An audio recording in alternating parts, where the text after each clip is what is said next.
What's up, Earth? It's Spaceman Matt. Hey, it's March 2020, and I hear everyone on Earth is now as isolated as I am. That's great. Let's hang out together. And now I'll review the Lone Cyberman story arc from the 12th season of Doctor Who for you. The Lone Cyberman story was told through the following episodes. Episode 8, The Haunting of Villa Diodati. Episode 9, The Ascension of the Cybermen. And Episode 10, the series finale, The Timeless Children. And there's spoilers, by the way, but I hope you've seen it already. It's been a couple of weeks since the episode aired, so I'm assuming everybody saw it. At the end of the episode, Can You Hear Me?, the Doctor gets the sudden urge to visit Mary Shelley at the time when she created the Frankenstein novel while on retreat in Switzerland with her husband Percy Bysshe Shelley and Lord Byron, among others. The Doctor realizes that something is afoot when Percy Shelley is missing, and there are strange goings-ons at Villa Diodati. They follow the usual haunted house tropes, mysterious apparitions, unable to leave the house when they want to due to changing rooms, animated skeleton parts, nothing new under the sun really. When the Lone Cyberman shows up as Captain Jack had predicted in the episode Fugitive of the Jadoon, the Doctor knows they are all in grave danger, and it is possible that history could meet with some unwanted changes. After the encounter with the Lone Cyberman, the Doctor finds out that it is Percy Shelley causing all the strange goings-ons with the help of something called a Cyberium. The Cyberium is a floating quicksilver-like component that would allow the Lone Cyberman the ability to connect with the Cyberman knowledge base and give him the power to resurrect the Cyberman army, which appears to have been nearly wiped out in a battle in the future. This sounds suspiciously like the Cyberiad in the 7th season, 10th Doctor episode, Nightmare in Silver, written by Neil Gaiman. The Cyberiad has no physical form in that episode until the Cybermats infect human hosts and later the 10th Doctor. I think they changed the name a bit in order not to have to pay Neil Gaiman royalties, but I could be wrong. For some reason, someone, perhaps Captain Jack Harkness, sent the Cyberium back in time to keep it out of the hands of the Lone Cyberman. But somehow the Lone Cyberman managed to travel back in time as well. In order to save history as we know it, the Doctor has to give the Cyberium over to the Lone Cyberman, and her fan protests that this goes against Captain Jack's wishes, but the Doctor feels helpless in coming up with a different solution. She then has to travel to the far future using the coordinates that she gets from Shelley while he was possessed by the Cyberium. There's at least one encounter with Mary Shelley and the Lone Cyberman where you see how this may have helped influence her novel Frankenstein. But there's another scene with the Lone Cyberman where he draws power from a lightning bolt and Mary Shelley isn't present, which I think is really poor script editing, in my opinion. Although, come to think of it, perhaps the lightning bolt only was in the movie. I don't remember in the book. I think he just mentioned electricity and then somehow he's alive. I can't remember. Overall, I thought this episode was a bit of filler, set up the season finale, and didn't really present the audience with anything new or terribly interesting about the romantic period writers, or anything different other than your standard haunted house tropes. At the beginning of the next episode, Ascension of the Cybermen, we see that this could very possibly be a sequel to Neil Gaiman's Nightmare in Silver, as it opens with the head of a lone Cyberman floating in space, vowing revenge after the end of a long battle. Perhaps this is the end product of actions taken by Parge at the end of Nightmare in Silver. Here we see the Lone Cyberman leading an army to go after one of the last surviving groups of humans. The Doctor brings some fan service devices referencing classic Doctor Who episodes like The Invasion and Revenge of the Cybermen. One device causes the Cybermen to feel emotions, and the other spreads gold dust into the atmosphere. The Cybermen take out these devices in a couple of minutes, and the Doctor and her party are forced to split up with the retreating humans. Graham and Yaz wind up in space with some of the refugees, and they manage to land on a dormant Cyberman spaceship. The lone Cyberman pursues them and decides to reactivate the dormant ship, and its dormant crew. I like that the dormant Cybermen look similar to the ones from the 1960 episode The Invasion. That design lasted through the 1980s era of the classic series. Unfortunately, they still sound like the Cybermen from the new series.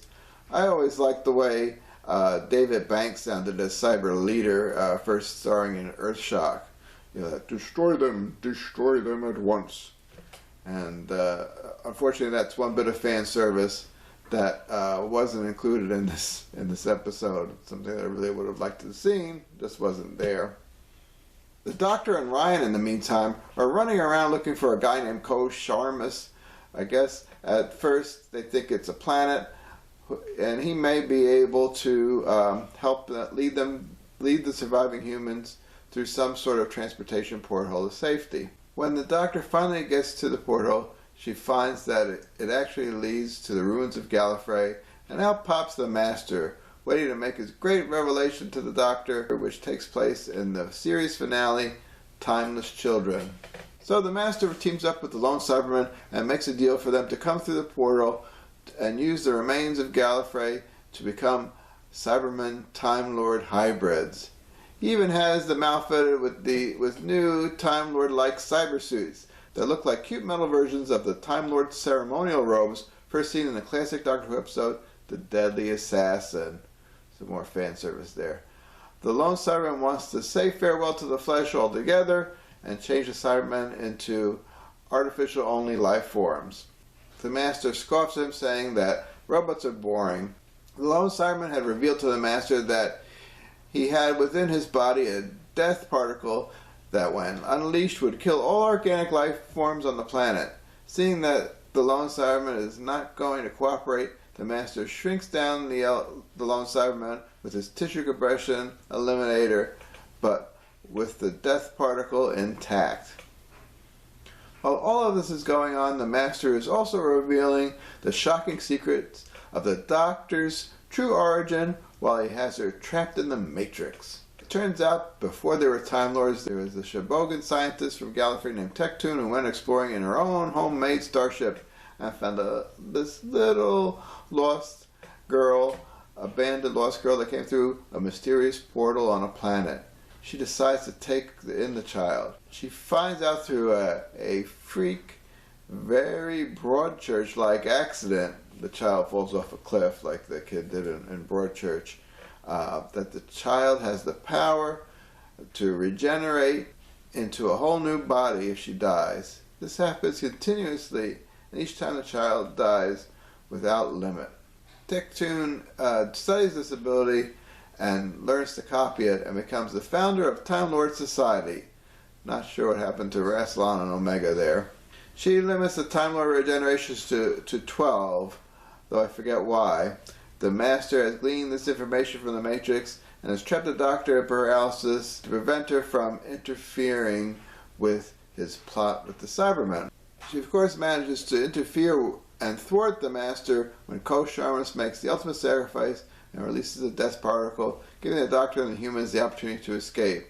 It looks like the Master has once again been annihilated, but you know, that never lasts for long. I don't think the revelation was really that shocking, and it was something that may have been hinted in the classic series in another Cyberman episode, The Silver Nemesis.